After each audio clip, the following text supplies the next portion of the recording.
Quais são suas histórias de "não sou como as outras garotas" que te causaram vergonha alheia? História 1. Houve um momento em minha vida em que eu me senti como se eu não fosse como as outras garotas caso eu fizesse algumas coisas ou agisse de determinada forma. 1. Não reclamar muito, não ser muito emotiva, não ter opiniões fortes sobre nada e basicamente seguir as tendências o máximo que puder. Isso me levou a não ter limites e ter também muitos problemas de saúde mental reprimidos. 2. Poder ser um pau para toda obra e conhecedora de muitos hobbies e ter interesses variados. A consequência disso é que agora eu tenho muitos equipamentos que eu quase não uso mais, o que me fez gastar muito mais dinheiro do que deveria, e eu também sinto que nunca consigo me especializar em nada, nunca avançando além do conhecimento básico em tudo o que faço, o que me fez perder o senso de identidade. 3. Basicamente,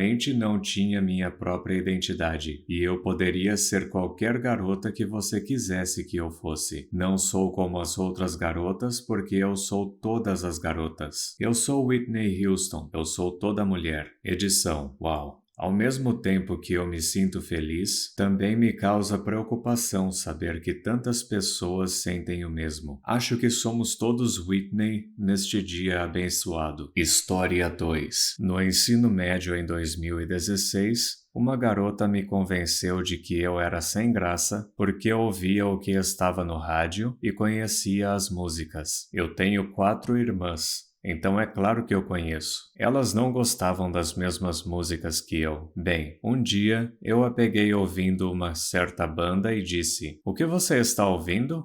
Ela disse: "Ah, você não conhece eles são muito fora do seu gosto. Você não tem bom gosto para música." Eu pedi a ela para me contar os detalhes e ela continuou me dizendo que eu não os conhecia e que ela iria ao show de verão deles apenas para agradar os garotos metaleiros do nosso coral. O show vai ser em Nova York. Sério? Meu pai nunca agendou um show lá. Ela ficou pasma assim que ela juntou 2 mais 2. Eu tenho o mesmo sobrenome do baterista. A banda é local. É a banda do meu pai. Eu estou com vergonha alheia ao escrever isso, porque só consigo me lembrar dela tentando me convencer de que eu não conhecia meu pai. Edição. Não vou falar o nome da banda porque vai revelar informações pessoais. História 3. Sempre amei bonecas e adorava me fantasiar desde criança. Eu passava todo o meu tempo livre brincando com as minhas bonecas. Mas quando eu ia para a escola, eu zombava das outras meninas por brincarem com bonecas. Eu queria ser vista como durona e legal, mas eu já vou adiantando que eu não era nenhuma dessas coisas. No meu 10º aniversário, meus pais trabalharam juntos para construir algumas mobílias de boneca para mim. Meu pai trabalhava muito com madeira, e minha mãe era boa com máquina de costura. Juntos, eles criaram um pequeno guarda-roupa e cama para as minhas bonecas. Era pintado de branco e tinha pequenos adesivos de flores para decoração. Meu pai até fez um espelhinho para as minhas bonecas,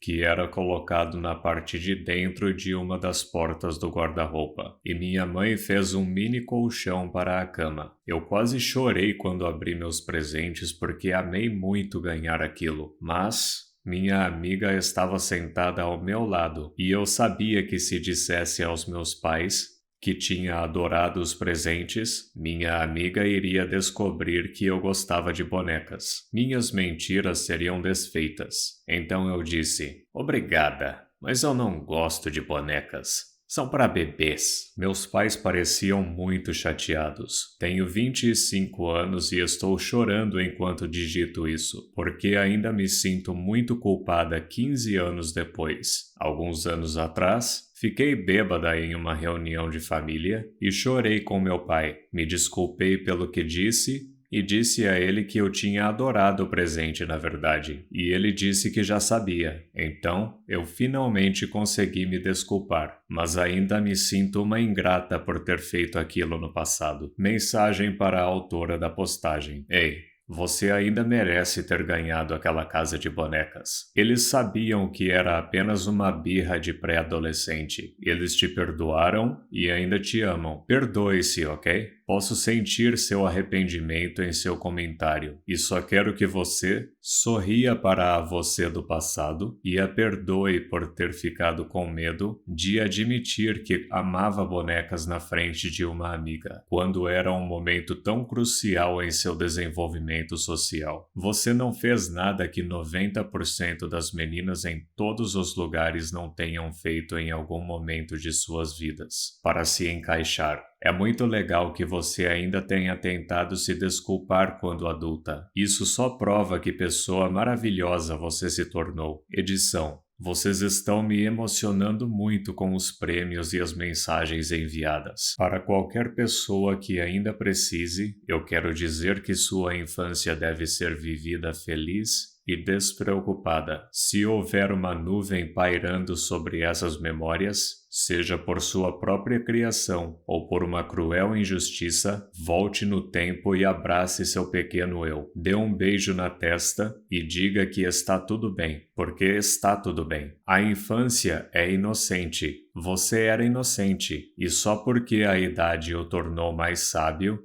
e lhe deu retrospectiva para refletir e se arrepender, não muda o fato de que você era inocente. O jovem você não quer desapontá-lo, então diga a ele que está tudo bem e que ele pode brincar sossegado. Um abraço. E embora os prêmios tenham me tocado e me feito sentir muito bem e apreciado, se você estiver gastando seu próprio dinheiro, considere enviar uma doação para centros e programas para crianças ao seu redor. Deixe essas crianças serem crianças também. História 4. A vizinha precisava de ajuda para arrombar o carro do amigo do filho dela. Provavelmente não era dele. Ela disse que poderia fazer isso com uma linha de pesca. E por um acaso eu gosto de pescar. Então dei uma linha muito resistente para ela. Aquela linha trançada que aguenta muito peso. Então ela puxa a quantidade que precisa e tenta quebrar a linha com os dentes. Por alguns minutos, eu disse para ela: "Senhora, isso é uma linha trançada." Ela responde: "Ah, não se preocupe, querido. Eu sou uma garota do interior." História 5. Passei meus anos de ensino médio usando extensões falsas de mechas horizontais e dizendo: "Eu vou acabar com você," para qualquer um que tentasse falar comigo, especialmente outras garotas. Não sei o que havia de errado comigo, mas ainda fico acordada à noite repetindo tudo na minha cabeça uma década depois. Edição. Para responder a algumas perguntas, acho que eu pensava que fazer isso me deixava legal e misteriosa. Eu também me gabava de não ter amigos por alguma razão. Eu também era escoteira na época. E eu era tão ruim que o líder da tropa sugeriu que eu encontrasse uma nova tropa. Eu era muito esquisita, tinha ansiedade severa não diagnosticada e nunca cheguei a desenvolver habilidades sociais básicas quando criança. Por volta dos 16 anos, finalmente percebi como eu era e abandonei a estranha personalidade falsa e má. Agora eu sou uma adulta bem ajustada. E para esclarecer algumas coisas, mechas horizontais não são relacionadas à raça. É cabelo tingido com um padrão listrado para se assemelhar a uma cauda de guaxinim. Eu tinha um rosa e um azul, que insistia que eram de verdade. E a minha franja era descolorida. Eu era estranha demais. História 6. Me lembro de ter 14 anos e esse cara de 16 anos me perguntou qual era a minha fantasia. E eu disse: a maioria das meninas gostaria de ter um príncipe encantado em um cavalo branco. Mas eu não gosto de cavalos. Eu sou diferente das outras. Ele definitivamente quis dizer fantasias picantes, não românticas. Mas eu precisava que ele soubesse que eu era legal e não gostava de cavalos como as outras meninas. História 7. Um amigo meu começou a namorar a garota mais dramática que eu já conheci. A gente morava no quarto andar. Nós sempre pegávamos o elevador. Então, todos nós entramos para descer para o refeitório. E ela literalmente correu para o canto e começou a balançar para frente e para trás, em uma atuação horrível de estar apavorada. Ele corre para segurá-la e explica: ela tem pavor de elevadores. Para começo de conversa, ela morava no mesmo andar que a gente, por 2 meses. E todos nós a vimos pegando o elevador e agindo normalmente várias vezes. Em segundo lugar, se ela tivesse tanto medo assim de elevadores, era só descer os 4 andares de escadas. Não era nem tão alto. Terceiro, a atuação dela foi simplesmente terrível. E é claro que algumas semanas depois, ela esqueceu tudo e voltou a agir normalmente nos elevadores. História 8. Uma garota com quem estudei no ensino médio se esforçava muito para ser diferente das outras. Ela achava que estava sendo legal e superior com todos porque achava que todos gostavam dela e que seu senso de humor era tão bom. Acontece que ela era apenas desagradável e seu humor não passava de insultos e comentários humilhantes sobre a aparência física das pessoas. O momento de maior constrangimento foi quando estávamos tentando jogar futebol. Alguns jogadores do time estavam se voluntariando nas eliminatórias para ajudar os treinadores,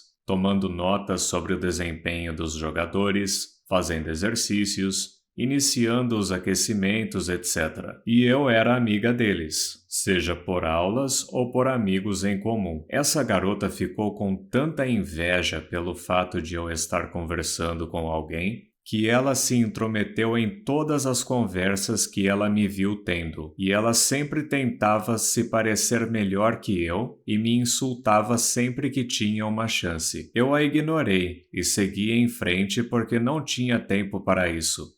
O segundo maior constrangimento foi quando ela espalhou um boato de que eu estava dormindo com um cara de quem eu era muito amiga. Acontece que ela nem se preocupou em verificar se ele estava em um relacionamento. Ele estava em um relacionamento de 5 anos naquele momento. Ele a chamou para conversar e disse que aquilo foi a gota d'água e parou de ser amigo dela. Isso acabou fazendo com que muitas pessoas sentissem que não podiam confiar nela depois disso. História 9. Eu definitivamente era uma daquelas garotas que tinha certeza de que aguentaria beber com os meninos, o que, por ser alta, poderia beber mais do que alguns. Mas nem de longe era um peso pesado. Eu convenci a mim mesma que odiava rosa, roupas com estampa de bolinhas e acessórios brilhantes. Me recusava a usar qualquer coisa de menina, mesmo que secretamente eu amasse essas coisas. Pensei que poderia me passar por uma garota legal se fosse capaz de falar sobre videogames. Claro que, sendo a irmã mais nova, nunca joguei nenhum jogo. Só assistia meus irmãos jogando. É honestamente muito frustrante que uma parte tão grande da minha personalidade tenha ficado essencialmente escondida durante a maior parte da minha vida, simplesmente porque eu não queria ser vista como fraca. Muito obrigado por assistir. Não se esqueça de deixar o like, se inscrever e ativar o sininho para receber as notificações dos meus últimos vídeos.